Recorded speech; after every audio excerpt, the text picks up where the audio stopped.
Buat generasi muda perawat yang mungkin sekarang masih di dunia pendidikan, belajarlah dengan sungguh-sungguh, pahami ilmu keperawatan itu sehingga nanti ketika adik-adik terjun pada dunia pekerjaan, menerapkan profesinya betul-betul menghayati fungsi dari profesi tersebut. Sehingga nanti apa yang diinginkan oleh masyarakat terkait dengan peran kita sebagai perawat itu akan terwujud. Tercermin dari bagaimana kualitas layanan yang Anda berikan, sehingga Anda menjadi perawat yang terpercaya. Buat teman-teman sejawat yang sekarang sedang menjalankan fungsi perawat, ya, teruslah berinovasi, dinamis, kembangkan pengetahuan teknologi, dan kuasai ilmu-ilmu yang ada, sehingga teman-teman bisa menerapkan pelayanan keperawatan itu dengan cara baik. Dan tentu jangan lupa kita harus mendekatkan diri dalam proses pelayanan yang berbasis bukti, karena keperawatan harus mendekatkan diri pada pelayanan berbasis bukti. Lakukan kegiatan penelitian di pelayanan, lakukan diskusi kasus dan seterusnya. Hal itu sangat penting kita untuk meningkatkan pengetahuan dan pengenalan para pasien. Perawat Indonesia, kita jaga bangsa. Perawat Indonesia, bersama kita menyapi tamu tetap semua. Perawat Indonesia, bersama kita menyapi untuk sehat menuju masa depan cerah. Hai sejawat, kembali lagi di podcast CNS, Channel Nurse Station. Nah, saat ini saya sedang bersama Bapak Erwin selaku Ketua DPP Bidang Pelayanan dan Ketua Komite Keperawatan ya Pak. Apa kabar Pak? Baik, Alhamdulillah sehat. Nah Bapak, terima kasih sudah mau duduk dan berdiskusi dengan saya di sini yang ngobrol santai. Saya ada beberapa pertanyaan terkait Pak yang ingin saya sampaikan dan juga saya tanyakan kepada Bapak. Oke Pak. Yang pertama nih Pak, boleh nggak Pak dijelasin peran dan tanggung jawab Bapak sebagai Ketua DPP Bidang Pelayanan PPNI dalam meningkatkan kualitas pelayanan keperawatan di Indonesia Pak? ya baik. Bidang pelayanan di DPP, khususnya ya di DPP itu dia memiliki peran bagaimana supaya bisa meningkatkan kualitas pelayanan tenaga perawat Indonesia melalui program-program kita buat dengan mengeluarkan berbagai macam regulasi atau kebijakan atau panduan untuk teman-teman sejawat gunakan. Selain itu juga peran dari bidang pelayanan di DPP ini adalah mengkoordinasikan tahapan pelayanan baik itu di fasilitas kesehatan maupun di luar fasilitas kesehatan terkait dengan pelayanan kesehatan.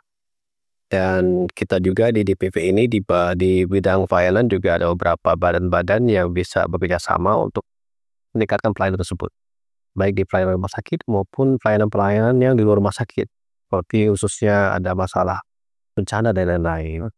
Itu intinya dari peran bidang pelayanan di DPP. Nah, soal nih Pak, bagaimana PPNI melihat tantangan terbesar yang dihadapi oleh para tenaga perawat di lapangan, terutama dalam hal peningkatan kualitas pelayanan?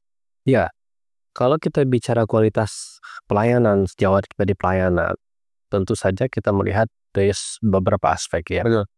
Terutama layanan di fasilitas kesehatan di rumah sakit dan juga fasilitas pelayanan di luar rumah sakit. Kalau kita bicara kualitas pelayanan perawat di rumah sakit, itu adalah tergantung dari bagaimana perawat kita melakukan adaptasi dari apa yang sudah dia raih ketika dalam pendidikan. Bagaimana dia menerapkan keilmuan tersebut tentang pelayanan, bagaimana dia beradaptasi dengan perkembangan ilmu dan teknologi, dan juga bagaimana dia beradaptasi dalam rangka berkolaborasi antara tim kesehatan. Begitu juga di luar rumah sakit. Ya, tantangan teman-teman kita di tatanan pelayanan di rumah sakit juga akan semakin banyak karena dia akan bersinggungan langsung dengan masyarakat, bersinggungan langsung juga dengan tenaga kesehatan lainnya, sehingga kadang-kadang teman-teman kita di pelayanan khususnya di rumah sakit mereka memiliki peluang besar untuk melakukan praktik mandiri. Ya, nah ini tantangan-tantangan terbesar ke depan adalah semakin kompleksnya masalah kesehatan, semakin tingginya kebutuhan masyarakat terhadap pelayanan kesehatan. Dan juga kita harus menyambut kebijakan-kebijakan pemerintah dalam rangka untuk bagaimana upaya kesehatan primer itu menjadi bagian terpenting dalam pelayanan masyarakat, sehingga masyarakat bisa mengaksesnya. Betul. Nah, teman-teman kita di tatanan pelayanan di rumah sakit, di luar rumah sakit memiliki peran di sana. Nah, mengenai Bapak nih Pak, sebagai Ketua Komite Keperawatan, bagaimana pandangan Bapak tentang pentingnya pendidikan berkelanjutan bagi perawat di Indonesia? Ya, Selama. kalau kita bicara komite keperawatan, yang ada sekarang adalah komite keperawatan di rumah sakit ya. Kalau di rumah sakit di bawah komite keperawatan ada namanya tupoksi peningkatan pendidikan berkelanjutan. Di dalamnya ada di subkomite mutu ya, itu. Tanggung jawabnya adalah bagaimana teman-teman kita di pelayanan itu dia dinamis untuk mengembangkan keilmuannya, tidak statis gitu ya. Artinya bahwa teman-teman kita di dalam pelayanan rumah sakit, setiap individu harus memiliki program untuk meningkatkan pengetahuannya terkait dengan perkembangan ilmu teknologi. Sekarang udah banyak sekali pelatihan-pelatihan atau kegiatan-kegiatan ilmiah yang dilakukan oleh pemerintah dan juga oleh profesi. Baik, jadi PPNI saja kita lebih dari 20 keseminatan. Setiap keseminatan memiliki program pengembangan dan sangat dinamis sekali. Dan tentu kembali lagi kepada individu ya. Nah, konteks ini komite keperawatan bagaimana perannya? Komite keperawatan mendorong setiap individu untuk mengakselerasi diri, mengikuti semua perkembangan, dan dia harus membuka mata, telinga untuk mencari informasi apa saja yang kekinian terkait dengan perkembangan ilmu yang dia geluti sehari-hari. Dan komite keperawatan di sini menjembatani, ya, menyampaikan informasi itu, bahkan mungkin memfasilitas. Itu peran komite salah satunya. Karena selain mereka nantinya memiliki dan mengikuti pengembangan ilmu teknologi, nanti ketika komite melakukan kredensial terkait dengan aktivitas pelayanan, kewenangan dia, itu akan berbanding lurus dengan kemampuan klinisnya. Jadi kompetensinya bertambah, teknik ilmu teknologi, nanti kewenangannya pun akan semakin mantap. Oke. Nah, mengenai teknologi dan inovasi nih Pak, Ya. seberapa besar sih Pak peran teknologi dan inovasi dalam bidang pelayanan keperawatan? Apakah ada program-program khusus dari PPNI untuk mendukung hal ini gitu ya? Silakan. Ya, terkait dengan perkembangan ilmu teknologi, ya kita tidak pungkiri lagi ya, itu besar sekali. Dan teman-teman perawat dituntut untuk beradaptasi. Nah, di PPNI kita banyak programnya yang kita lakukan, apalagi PPNI itu sudah memiliki badan diklat ya, pendidikan pelatihan, pusat pelatihan, dan juga ada sertifikasi CDWINA. Ya, di situ sudah menggunakan teknologi. Artinya ketika teman-teman mengikuti sertifikasi sudah menggunakan teknologi dan aksesnya sudah menggunakan teknologi saat ini. Kedepannya juga kita akan mendekatkan diri pada kebijakan internasional khususnya, dan itu tidak akan jauh dari bagaimana penguasaan teknologi teman-teman di lapangan. Saya kira VPNI akan selalu berupaya mencari peluang untuk teman-teman bisa meningkatkan pengetahuan teknologi untuk bidang kesehatan khususnya perawat, baik di Indonesia bahkan di luar negeri. Nah nih Pak, kita mengangkat isu-isu yang lagi happening ya Pak ya, yang lagi naik nih. Ada banyak sekali Pak isu mengenai kekurangan tenaga perawat di daerah-daerah, khususnya daerah-daerah yang mungkin jauh dan terpencil ya Pak. Bagaimana PPNI dan Komite Keperawatan bekerja sama untuk mengatasi masalah ini Pak? Ya, bicara masalah kekurangan tenaga kesehatan khususnya perawat, sebetulnya kalau kita lihat pertumbuhan jumlah perawat di Indonesia itu tinggi ya. Itu berbanding lurus dengan jumlah pendidikan kesehatan khususnya perawat. Yang paling penting adalah pemerataannya. Oleh karena itu mungkin kebijakan pemerintah dengan kita sebagai organisasi profesi akan selalu beriringan. Apalagi dalam Undang-Undang Nomor 17 Tahun 2023 tentang kesehatan, di sana disebutkan salah satunya adalah di setiap wilayah itu diharapkan adanya tenaga perawat di dalam. Dan kebetulan PPNI juga punya program namanya Satu Desa Satu Perawat. Dan mudah-mudahan nanti di tahun 2025 ini program kita bisa sinergikan melengkap dari regulasi yang ada. Sehingga nanti ketika ada permasalahan yang namanya kekurangan tenaga perawat di daerah-daerah terpencil itu nanti akan terakomodasi dengan kebijakan itu. Nanti kami di bidang pelayanan akan menindaklanjuti terkait program ini, dan di tahun 2025 ke satu programnya ada di sana. Mudah-mudahan nanti bisa terrealisasi. Baik, terkait dengan regulasi nih Pak, regulasi dan kebijakan apa saja yang perlu diperbaiki atau diperkuat Pak untuk mendukung kinerja perawat dan pelayanan kesehatan di Indonesia? Ya, kita melihat dari dua aspek ya. Betul. Aspek di Paskes rumah sakit dan aspek di Paskes di luar rumah sakit.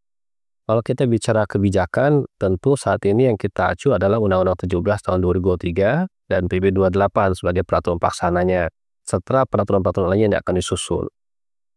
Kami dari VPNI sebetulnya melakukan advokasi dan komunikasi terkait dengan rencana pembuatan atau penerbitan peraturan pemerintah kami memiliki upaya untuk supaya bisa bekerja sama dengan pemerintah dalam merumuskan regulasi tersebut dengan cara menghadiri undangan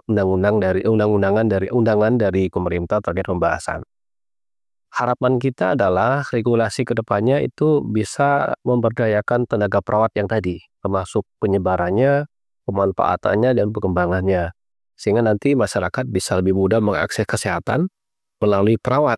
Sehingga nanti di masyarakat semakin banyak perawat yang bisa melakukan praktek mandiri, sehingga nanti masyarakat lebih mudah mengakses kesehatan. Nah, oleh karena itu, regulasi pemerintah itu sangat diharapkan dalam dekade ke depan.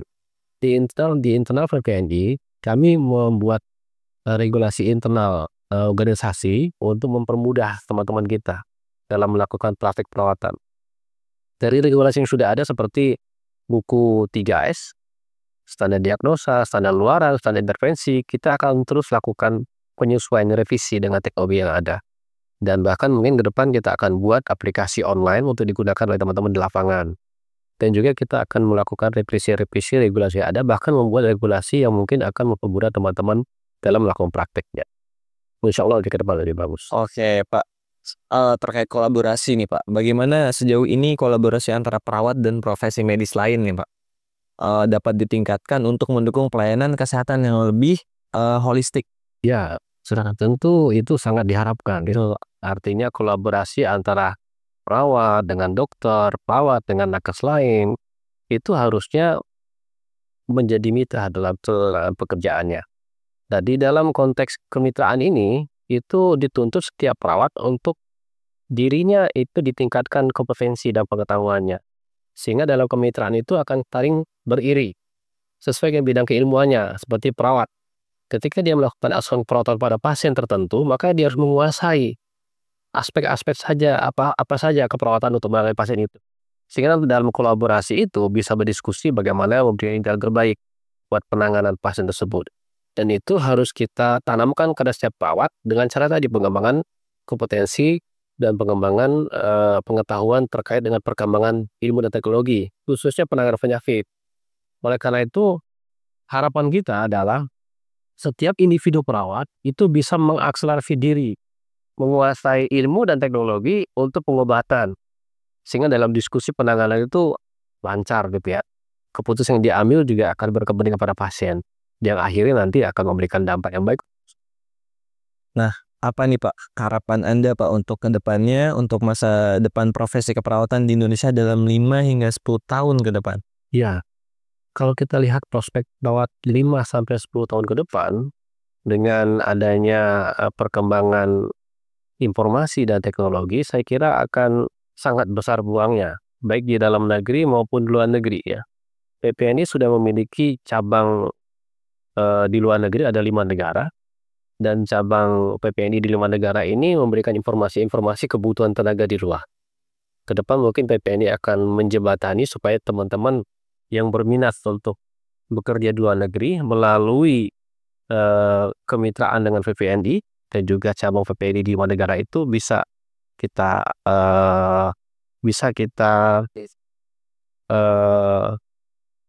permudah mereka dengan cara kita mengkomunikasikan dengan teman-teman pengurus di negara tersebut. Kemudian di dalam negeri saya kira tadi penyebaran tenaga perawat di setiap wilayah itu masih dibutuhkan. Tentu saja masing-masing individu perawat harus meningkatkan kompetensi dan kemampuan klinis. Betul. Jadi memang tidak cukup hanya mengharapkan bisa terserap tenaganya tapi tidak meningkatkan kemampuannya. Karena tuntutan masyarakat sekarang tinggi, gitu ya. Masalah penyakit juga semakin luas, sehingga keterampilan klinis dan jadwal perawat dan kompetensi itu sangat dibutuhkan. Sehingga ketika dimanapun dia ditempatkan, dia bisa beradaptasi dengan masalah yang ada. Dan dia bisa menerapkan ilmu keperawatan dengan cara baik. Sehingga nanti muncul bahwa, oh memang betul tenaga perawat itu berkontribusi baik di rumah sakit maupun di masyarakat. Mudah-mudahan ke depan akan terwujud.